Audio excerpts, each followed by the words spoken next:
Guys, ngayong araw dito ako sa duyan, nag-relax kasi sakit ng aking katawan galing sa work.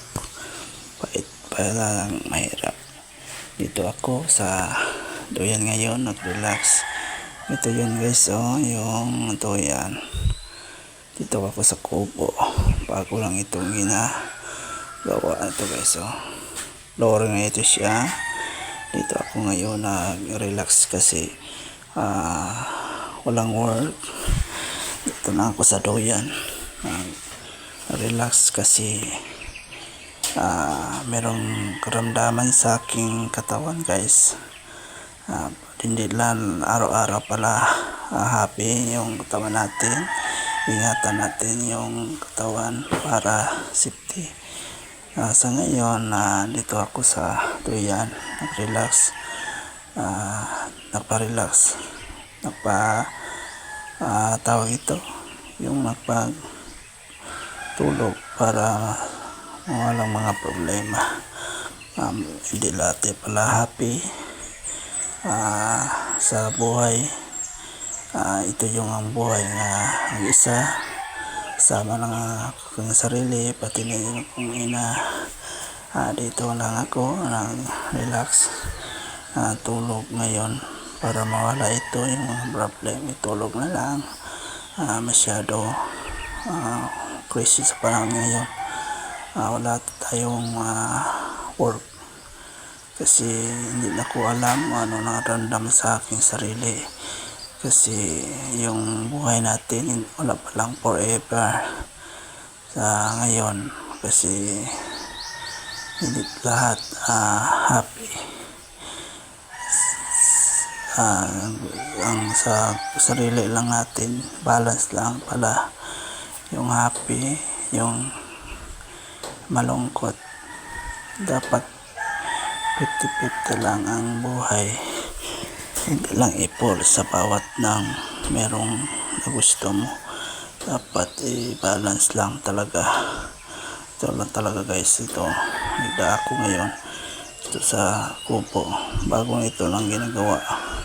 Hindi pa natapos kasi kulang na materials. Kasi yung materials ngayon super mahal. Hinahina lang ito siya ginagawa. Ako dito sa iyong harapan ngayon guys, nag-alaala sa aking sarili. Hindi pala happy si Ben ngayon kasi mayroong maraming problem na hindi ko alam anong nangyayari sa buhay ko. Ito lang isa guys, ako sa harapan sa iyo ngayon nag-talk, nagsalita sa aking buhay guys.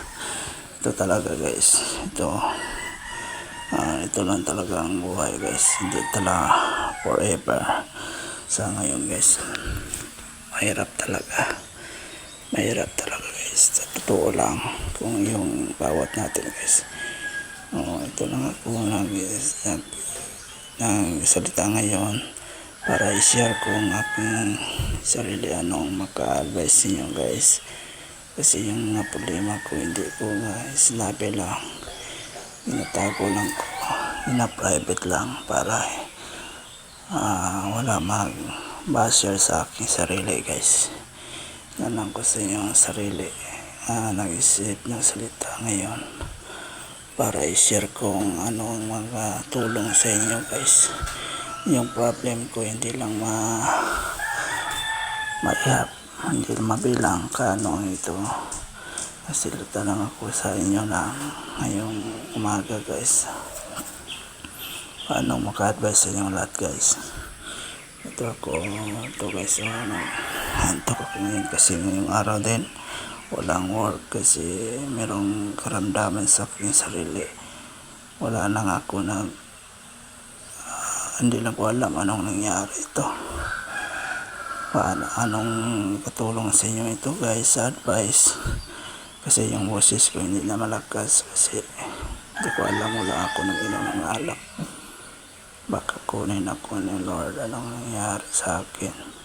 napalaala lang ako sa inyo guys, mahirap talagang buhay na hindi mayaman. Na ito lang guys, thank you sa inyo guys.